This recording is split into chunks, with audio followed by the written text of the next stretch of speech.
മൈതാനത്തിന്റെ പുൽനാമ്പുകളിൽ ഇനിയൊരിക്കലും ആ ചുവടുകൾ പതിക്കില്ല. പോളണ്ടിന്റെ വെള്ളയും ചുവപ്പും ജേഴ്സിയിൽ ആ കൈകളിൽ ചുറ്റപ്പെട്ട ക്യാപ്റ്റന്റെ ആംബാൻഡുമായി ഇനി റോബോട്ട് ലെവൻഡോസ്കി മൈതാനത്തേക്ക് ഇറങ്ങില്ലെന്ന വാർത്ത ഫുട്ബോൾ ലോകത്തെ ഒന്നടങ്കം നിശബ്ദമാക്കി.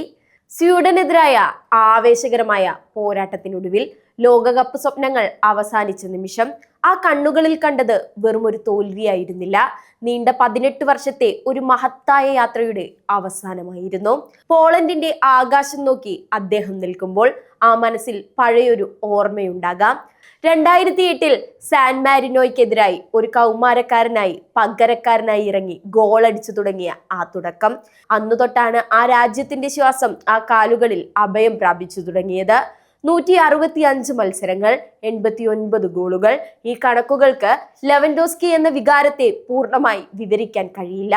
തോൽവികളിൽ പതറാതെ ടീമിനെ മുന്നിൽ നിന്ന് നയിച്ച ആ പോരാളി ഫുട്ബോൾ ചരിത്രത്തിലെ ഏറ്റവും കരുത്തുറ്റ ഗോളടി യന്ത്രമായി പരിണമിച്ചത് അതിശയിപ്പിക്കുന്ന ദൂരമായിരുന്നു.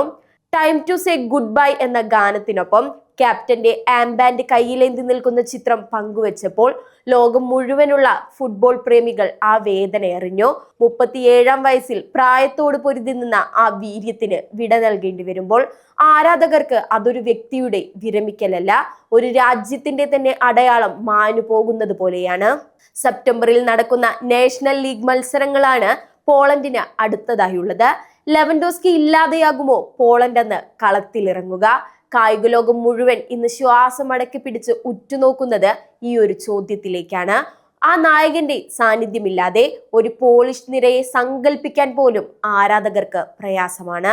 ബാഴ്സയിലെ കരിയറിലും അനിശ്ചിതത്വങ്ങൾ നിഴലടിക്കുമ്പോൾ ഫുട്ബോൾ എന്ന കളിയുടെ ഒരു വലിയ അധ്യായം ഇവിടെ പൂർത്തിയാകുന്നു. പോളണ്ടിന്റെ മൈതാനങ്ങളിൽ ഇനി പുതിയ ഗോളടിക്കാരുണ്ടാകാം, പുതിയ നായകന്മാരുണ്ടാകാം.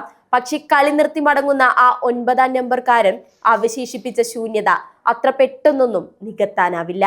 നന്ദി ലെവൻ, ആ മനോഹരമായ നിമിഷങ്ങൾക്ക്. ഒരു രാജ്യത്തിന്റെ മുഴുവൻ ആവേശം നിങ്ങളുടെ ബൂട്ടുകളിൽ ഭദ്രമായിരുന്നു.